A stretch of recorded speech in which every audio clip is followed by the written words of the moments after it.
Welcome to root IT. நான் doctor Anand Kumar. Foundations of programming and problem solving அப்படிங்கிற video series பார்த்துட்டு இருக்கோம். So இந்த பர்டிகுலர் வீடியோவில் பார்த்தோம் அப்படின்னு சொன்னால் செட் ஒன்னுக்கான validation challenge video. Right. So validation அப்படின்னு சொன்னால் நம்மளுடைய இன்புட் அப்படிங்கிறது கரெக்டான இன்புட் வேல்யூஸ் கொடுத்தா, வேலிடான இன்புட் வேல்யூஸ் கொடுத்தா டேட்டா இன்டெகிரிட்டி மெயின்டைன் பண்ணணும் அப்படிங்கிறதுக்காக பண்ணுறது. அப்படி வேலிட் இன்புட் வரும்போது கரெக்டாக வேலை செய்யணும். இன்வேலிட் இன்புட் கொடுத்தா எரர் மெசேஜ் சொல்லணும். இன்வேலிட் இன்புட்டுக்கு அவுட்புட் கொடுக்கக்கூடாது. அதுக்கான அவுட்புட்டுங்கிறது எரர் மெசேஜாக தான் இருக்கணும் அப்படிங்கிறத புரிஞ்சுக்கோங்க. ஸோ இதை டேட்டா இன்டெகிரிட்டியை மெயின்டைன் பண்ணுறது அப்படின்னு சொல்லுவோம். டிஃபென்சிவ் கோடிங்னு சொல்லுவோம்.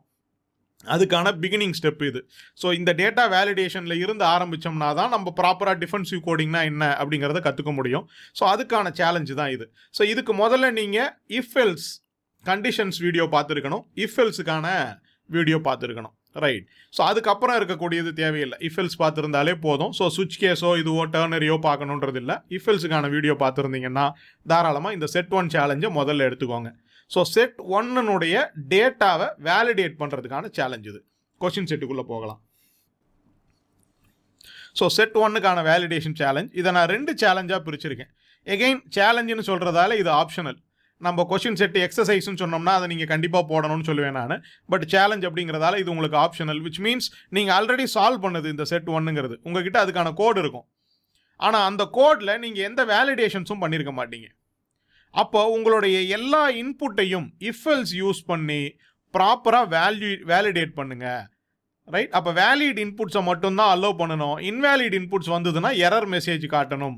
அந்த எரர் மெசேஜையும் மீனிங்ஃபுல்லாக ஸ்பெல்லிங் மிஸ்டேக்ஸ் இல்லாமல், கிராமர் மிஸ்டேக்ஸ் இல்லாமல் கொடுக்கறதுக்கு ட்ரை பண்ணுங்கள்.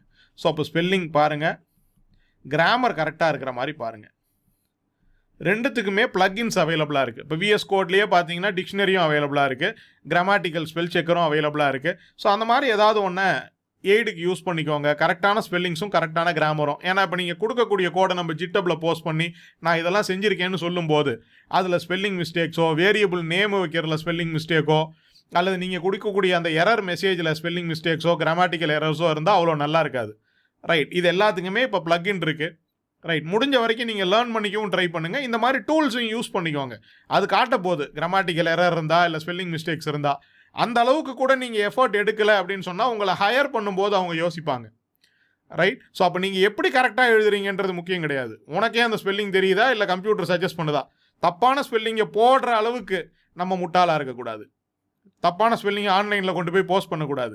ரைட். அதை எப்படியோ ஒரு விதத்தில் கரெக்ட் பண்ணால் சரி அப்படிங்கிறது தான் இங்கே பார்ப்பாங்க. ரைட். ஸோ இது ஃபங்க்ஷன்ஸு, இது வேலிடேஷனுக்கான சேலஞ்ச். இதே வேலிடேஷன் சேலஞ்சை ஃபங்க்ஷன்ஸும் ஃபங்க்ஷன் ஓவர்லோடிங்கும் யூஸ் பண்ணி செய்யலாம். முதல்ல வேலிடேஷன்னா என்னென்னு பார்த்துருவோம். ஸோ அப்போ இங்கே வருமே. ரைட். ஸோ அப்போ இங்கே பார்த்தோம் அப்படின்னு சொன்னால் இப்போ volume of a rectangular tank for example இந்த ப்ரோக்ராம் எடுத்துப்போம். ரைட். ஸோ இப்போ இந்த ப்ரோக்ராமில் நம்ம லென்த்து வித்து ஹைட்டு மூணுத்தையும் கொடுக்க போகிறோம். நீங்கள் அவுட்புட் கொடுக்க போகிறீங்க. அதே மாதிரி தான் இப்போ இந்த ப்ரோக்ராமில் ரைட் ½ × b × h பேஸையும் ஹைட்டையும் கொடுக்க போகிறோம். நீங்கள் ஏரியாவை அவுட்புட்டாக கொடுக்க போகிறீங்க. இப்போ நான் இந்த பேஸ் இன்ட்டு ஹைட் அப்படின்னு சொல்கிறத இப்போ நான் 6 5ன்னு கொடுத்தேன்னா 30/2 = 15 அப்படின்னு ஆன்சர் கொடுக்க போகிறீங்க. இப்போ இதுவே நான் -6 -5ன்னு கொடுத்தா என்ன பண்ணுவீங்க? இன்புட்டே நான் -6ஐயும் -5ஐயும் கொடுக்குறேன். அப்போ மல்டிப்ளை பண்ணால் எனக்கு ஆன்சர் 13 தான் வரும். 30/2 15. அதே ஆன்சர் வருது நெகட்டிவில் கொடுத்தாலும். அது எப்படி?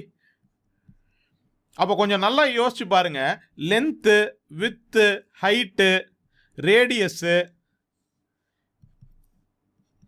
இந்த மாதிரியான மெஷர்மெண்ட்டுக்கெல்லாம் நெகட்டிவ் உண்டா? நெகட்டிவில் லென்த் என்னைக்காவது பார்த்துருக்கீங்களா? ரைட். லென்த்தினுடைய எஸ்ஐ யூனிட் என்ன?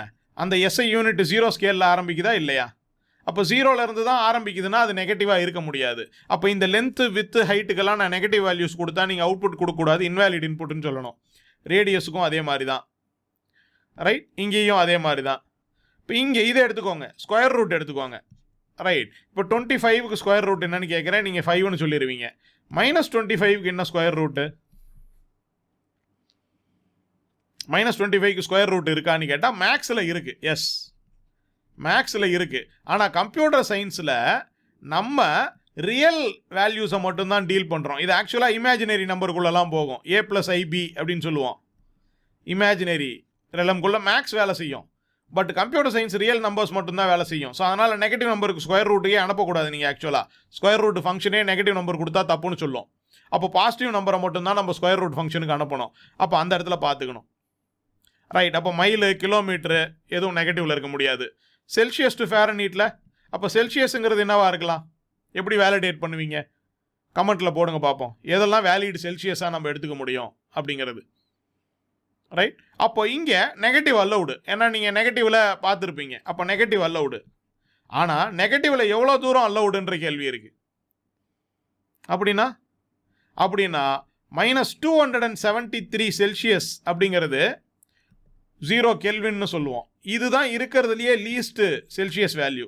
இதுக்கு மேலே கம்மியாக நீங்கள் போக முடியாது. இதுக்கு மேலே கம்மியாக டெம்பரேச்சரே கிடையாது. இதுதான் டெம்பரேச்சர்னுடைய மினிமம் மோஸ்ட். ஏன்னா அதான் 0 கெல்வின்.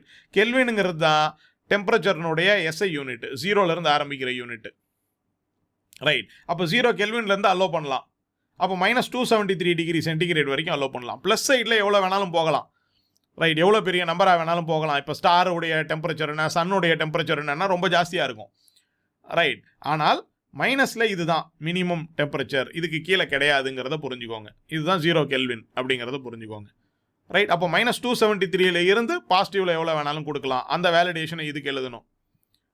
ரைட். அதே மாதிரி இங்கே லென்த்தும் வித்தும் ரைட் நெகட்டிவாக இருக்க முடியாது. Sum of natural numbers. அதே மாதிரி நான் நம்பர்ஸை இன்புட்டாக கொடுத்தா அதனுடைய ஆவரேஜ் கேட்குறேன். இன்னும் அலோவ் பண்ண போகிறீங்க. இப்போ பில் அமௌண்ட்டை நான் நெகட்டிவில் கொடுத்தா டிப் அவர் எனக்கு கொடுப்பாரா டிப்ஸு அப்படிங்கிறது தான் கேள்வியே. அதே மாதிரி தான் டேக்ஸுக்கு சேலரி, பிஎஃப், டிஏ எல்லாம் நெகட்டிவில் இருக்க முடியுமா அப்படிங்கிற கேள்வி இருக்குது. அதே மாதிரி தான் PNR/100. இங்கே டைம் பீரியட்லாம் நெகட்டிவில் இருக்க முடியுமா, நெகட்டிவில் டைம் கொடுக்க முடியுமா, நெகட்டிவில் ரேட் ஆஃப் இன்ட்ரெஸ்ட் கொடுக்க முடியுமா?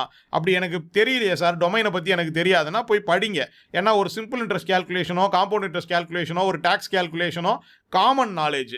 ரைட். இது கம்ப்யூட்டர் சயின்ஸ் தெரிஞ்சிருக்கணும் அப்படிங்கிறதெல்லாம் கிடையாது. அதனால் உங்களுக்கு தெரியலைன்னா கற்றுக்கோங்க. அந்த டொமைனை பற்றி கொஞ்சம் படிங்க. விக்கிபீடியாவில் போய் காம்பவுண்ட் இன்ட்ரெஸ்ட்னா என்னன்னு பாருங்கள். காம்பவுண்ட் இன்ட்ரெஸ்ட்டுக்கு கோடு தேடாதீங்க. காம்பவுண்ட் இன்ட்ரெஸ்ட்னா என்னன்றதை புரிஞ்சுக்க ட்ரை பண்ணுங்கள். நீங்கள் கோடு எழுதிக்கோங்க. ரைட். ஸோ அதே மாதிரி தான் ஹைட்டு, ஃபீட்டு எல்லாமே, weight, metres, height in metres, weight in kilograms எதுவுமே நெகட்டிவாக இருக்க முடியாது. இங்கே மார்க்ஸு. ரைட். அதே மாதிரி இங்கே டன்ஸு, ட்ரிப்ஸு, வெயிட்டு, KN எதுவுமே நெகட்டிவாக இருக்க முடியாது. ஸோ இதை புரிஞ்சுக்கோங்க. அப்போ இதை தான் நீங்கள் வேலிடேட் பண்ணணும். இப்போ இதை வேலிடேட் பண்ணும்போது இப்போ 26 கொஷின் இருக்குது. இப்போ இந்த 26 கொஷினுக்குள்ளேயும் போய் ஒவ்வொரு இன்புட் வேரியபிளுக்கும் அப்போ இங்கே A, Bன்னு 2 வாங்குறோம்னா அப்போ A என்னவாக இருக்கணும்? 0லேருந்து அலௌடா, இல்லை நெகட்டிவ் நம்பர் அலௌடா, இல்லை வெறும் பாசிட்டிவ் நம்பர் மட்டும்தான் அலௌடா, பாசிட்டிவ்னா எவ்வளோ தூரம் வரைக்கும் அலௌடு, இதெல்லாம் நம்ம இஃபெல்ஸ் போட்டு செக் பண்ணணும். அதுதான் இப்போ இங்கே நம்மளுடைய வேலை. இப்போ இதுதான் இந்த ஃபஸ்ட்டு சேலஞ்சு. இப்போ இந்த மாதிரி நீங்கள் 26க்குள்ளேயும் ஒவ்வொன்றுத்துலேயும் இப்போ 2 வேரியபிள் இருக்குது, சிலதெல்லாம் 3 வேரியபிள் இருக்குது. இப்போ எல்லாத்துக்கும் நம்ம உட்காந்து இஃபெல்ஸ் எழுதிக்கிட்டு இருந்தோம்னா கிட்டத்தட்ட ஒரு 70 இஃபெல்ஸ் எழுதியிருப்பீங்க வேலிடேஷனுக்கு மட்டும். இப்போ அதுக்கு பதிலாக ஃபங்க்ஷன்ஸ் யூஸ் பண்ணி செய்ய முடியுமா? அப்போ என்ன, நம்ம சில சமயம் லிமிட் செக் பண்ணுவோம். அப்போ அந்த லிமிட்டுங்கிறது சில சமயம் லோயர் லிமிட்டாக இருக்கும், சில சமயம் அப்பர் லிமிட்டாக இருக்கும், சில சமயம் லோயர் ப்ளஸ் அப்பர் லிமிட் ரெண்டுத்தையும் சேர்த்து ரேஞ்சாக செக் பண்ணுவோம். இது மட்டும்தானே பாசிபிலிட்டி. அப்போ லோயர் லிமிட் செக் பண்ணுறதுக்கு ஒரு ஃபங்க்ஷனு, அப்பர் லிமிட் செக் பண்ணுறதுக்கு ஒரு ஃபங்க்ஷனு, ரேஞ்சை செக் பண்ணுறதுக்கு இதுலேருந்து இதுக்குள்ளே இருக்கான்னு செக் பண்ணுறதுக்கு ஒரு ஃபங்க்ஷனு. அப்போ 3 ஃபங்க்ஷன் எழுதிட்டு அந்த ஃபங்க்ஷனை ரீயூஸ் பண்ணிக்க முடியுமா? அந்த ஃபங்க்ஷனை 26 கொஷினுக்கான எல்லா இன்புட் டைப்புக்கும் நீங்கள் கூப்பிட்டுக்க முடியுமா அப்படின்னு பார்த்தீங்கன்னா அது அடுத்த சேலஞ்சு. ரைட். அந்த ஃபங்க்ஷன்லேயே ஓவர்லோடிங் எல்லாம் அப்ளை பண்ணி இன்னும் எஃபெக்டிவாக உங்களால் செய்ய முடியும் அப்படின்னு சொன்னால் அது அடுத்த சேலஞ்சு. வேலிடேஷன் பண்ணணும். வேலிடேஷன் செய்ய ரிப்பீட்டடாக திரும்ப இஃபெல்ஸ் எழுதி போர் அடிக்காமல் ஃபங்க்ஷன்ஸ் யூஸ் பண்ணி அதை ஒரு வாட்டி எழுதிட்டு அதை ரீயூஸ் பண்ண ட்ரை பண்ணுங்கள். அதே ஃபங்க்ஷன் ஓவர்லோடிங் யூஸ் பண்ணி இன்னும் என்ஹான்ஸ் பண்ண ட்ரை பண்ணுங்கள். ஸோ இங்கே 3 ஆப்ஷன்ஸ் கொடுத்துருக்குறோம். ரைட். செட் 1க்கான இஃபெல்ஸ் முடித்த உடனே முதல்ல இதை செய்யுங்க. அதுக்கப்புறமா நம்ம செட் 2, இப்போ அடுத்து பார்க்க போகிறது செட் 2. அது இஃபெல்ஸுக்கான ப்ராப்பர் சேலஞ்சு. ஆனால் கொஷின்ஸ் வேறு மாதிரியாக இருக்கும். இதில் உங்களுக்கு கொஷின் என்னன்றது தெரியும், இந்த கொஷினுக்கான சொல்யூஷனும் தெரியும். பட் இதை வேலிடேட் பண்ணுறது அப்படிங்கிறது இஃபெல்ஸ் யூஸ் பண்ணி நம்ம வேலிடேட் பண்ணுறோம். இதை முடிச்சுட்டு அதுக்கப்புறம் செட் 2க்கு போங்க. அங்கே உங்களுக்கான சேலஞ்சஸ் காத்துக்கிட்டு இருக்கு. ரைட். அது இஃபெல்ஸுக்கான சேலஞ்சஸ், கொஞ்சம் வித்தியாசமான சேலஞ்சஸ் எல்லாம் அங்கே நமக்கு காத்திருக்கும். ரைட். ஸோ அடுத்த செட் 2க்கான டிஸ்கஷனில் நம்ம மீட் பண்ணலாம். ஸோ இது புரிஞ்சிருக்கும்னு நினைக்கிறேன். இதில் எதுவும் டவுட்ஸ் இருக்கோ இல்லை கிளாரிஃபிகேஷன்ஸ் வேணும் அப்படின்னு சொன்னால் கமெண்ட்ஸில் போடுங்க. உங்களுடைய வேலிடேஷன்ஸுக்கு நீங்கள் எழுதின கோடையும் கமெண்ட்டில் பேஸ்ட் பண்ணுங்கள். ரைட், நான் இந்த மாதிரி எழுதியிருக்கேன், இவ்வளோ ரீயூசபிளாக எழுதியிருக்கிறேன், இந்த மாதிரி ஃபங்க்ஷன் ஓவர்லோடிங் பண்ணி நான் வேலிடேஷன் பண்ணியிருக்கேன், இது கரெக்டாக இல்லையான்றதெல்லாம் நீங்கள் கமெண்ட் செக்ஷனில் டிஸ்கஷனில் போடலாம். மீதி பேர் டவுட்ஸ் கேட்டாலும் நான் சொன்ன மாதிரி ஹெல்ப் பண்ணுங்கள். ரைட், ஸோ இந்த மாதிரி யார் கம்யூனிட்டிக்காக கான்ட்ரிபியூட் பண்ணுறீங்களோ அவங்களுக்கெல்லாம் ப்ராஜெக்ட் வரும்போது, இது வரும்போது, இன்டர்ன்ஷிப் வரும்போது நாங்கள் ப்ரியாரிட்டி கொடுக்குறோம் அப்படின்றத சொல்லியிருக்கோம். ஸோ அதனால் கமெண்ட்டில் டிஸ்கஷனில் நீங்களும் பார்ட்டிசிபேட் பண்ணுங்கள். உங்களுடைய கம்யூனிகேஷன் ஸ்கில்லும் பெட்டர் ஆகும். ரைட், ஸோ இது புரிஞ்சிருக்கும் அப்படின்னு நம்புகிறேன். ரைட், வீடியோ பிடிச்சிருந்ததுன்னா லைக் பண்ணுங்கள், ஷேர் பண்ணுங்கள். சேனலை சப்ஸ்கிரைப் பண்ணலன்னா சப்ஸ்கிரைப் பண்ணிக்கோங்க. ஃப்ரெண்ட்ஸ் அண்ட் ஃபேமிலிக்கும் சேனல் பற்றின இன்ஃபர்மேஷனை ஷேர் பண்ணுங்கள். அடுத்த வீடியோவில் மீட் பண்ணலாம். Thank you very much.